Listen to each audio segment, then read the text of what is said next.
நடக்கும்போது காலை தூக்கி வச்சு நடக்க முடியலைங்களா? கால் தரையிலே தேய்ச்ச மாரி, தரையிலே ஒட்டிக்கிற மாரி இருக்கு. ஈஸியா எடுத்து வைக்க வரல அப்படின்னா, அதுக்கு நீங்க என்னென்ன பயிற்சி பண்ணலாம்னு சிம்பிளா ஒரு 4 எக்ஸர்சைஸ் இப்ப சொல்லப் போறேன். அதுல ஃபர்ஸ்ட் எக்ஸர்சைஸ், இந்த மாரி ஒரு பாட்டில் வச்சுக்கோங்க. பாட்டிலுக்கு சைடுல உங்க கால வச்சுட்டு, இங்க பாருங்க. அப்படியே பாட்டில தாண்டி இந்த சைடு 1, 1, 2, 2. இந்த மாரி இந்த காலுக்கு ஒரு 10 டைம்ஸ், இந்த காலுக்கு ஒரு 10 டைம்ஸ். 2 காலுக்கும் 10, 10 முறை பண்ணிட்டீங்கன்னா, ஒரு செட் கம்ப்ளீட் ஆயிடும்.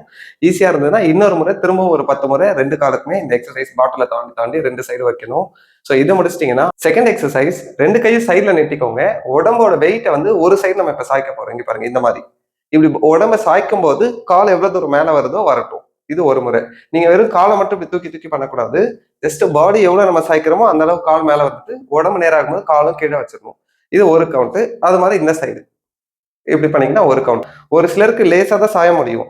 நீங்க ஃபுல்லா நான் நான் பண்ற மாதிரி பண்ணணும்னு நினைச்சு கீழே விழுந்துடாதீங்க.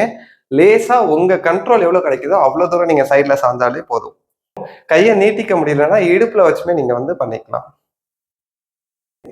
இந்த மாதிரி 10 டைம்ஸ் 10 டைம்ஸ் 2 சைடுக்குமே பாடியை சைட்ல மூவ் பண்ணி காலை தூக்கி இறக்கிட்டீங்கன்னா இந்த எக்ஸசைஸ் கம்ப்ளீட் ஆயிடும். இது ஈஸியா இருந்தா இன்னொரு 10 டைம்ஸ்மே ஒரு 20 செகண்ட்ஸ் கேப் விட்டுட்டு திரும்ப பண்ணலாம். அடுத்து இது ரொம்ப முக்கியமான எக்ஸசைஸ். நான் அடிக்கடி இதுதான் கோஆர்டினேஷனுக்கு கொடுப்பேன். ஸோ ஒரு கையை லெஃப்ட் சைடு இப்போ நீட்டிக்கணும், ரைட் காலை மேலே ரைஸ் பண்ணணும் 1, அப்புறம் ரைட் கை லெஃப்ட் கால் 1, ஸோ 2, 2 மார்ச் பண்றது தான் 3, 3. இந்த மாதிரி ஆப்போசிட் சைடு ரைஸ் பண்ணிட்டீங்கன்னா உங்களோட நர்வஸ் சிஸ்டம் பெட்டரா இருக்குன்னு அர்த்தம். ஸோ நீங்க ஆரோக்கியமா இருக்கீங்கன்றதும் அர்த்தம். 10 கவுண்ட்ஸ் ரெஸ்ட், திரும்ப ஒரு 10 கவுண்ட்ஸ் இதே மாதிரி பண்ணி ப்ராக்டிஸ் பண்ணிட்டீங்கன்னா இந்த எக்ஸசைஸுமே முடிஞ்சிடும். அடுத்த எக்ஸசைஸ், இந்த மாதிரி செவர்ல சாஞ்சு நின்றுட்டு 2 பாதத்தையும் எவ்வளவு தூரம் மேல தூக்க முடியுமோ தூக்கிட்டு இறக்குங்க. இந்த எக்ஸசைஸ் நம்மளோட டார்சிஃப்ளெக்சர்ஸ் அப்படின்னு சொல்லுவோம். ஸோ இந்த முன்னாடி இருக்கக்கூடிய இந்த இடத்துல இருக்கிற ஒரு முக்கியமான மசில். இந்த மசில் வீக்னஸ் இருந்தது அப்படின்னா நீங்க ஒரு சின்ன பொருளை தாண்டும் போது கூட கட்டை விரல் வந்து கீழே இடிச்சுட்டு நீங்க கீழே விழுறதுக்கான வாய்ப்புகள் அதிகமாயிடும்.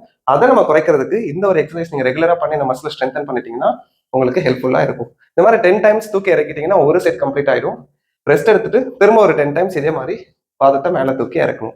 அவ்வளவுதாங்க. இந்த 4 எக்ஸசைஸையும் ரெகுலரா பிராக்டிஸ் பண்ணி உங்களுக்கு எப்படி இருந்தது அப்படின்றத கமெண்ட் பண்ணுங்க. இன்னொரு யூஸ்ஃபுல் வீடியோல உங்களை வந்து பாக்குறேன். தேங்க்யூ.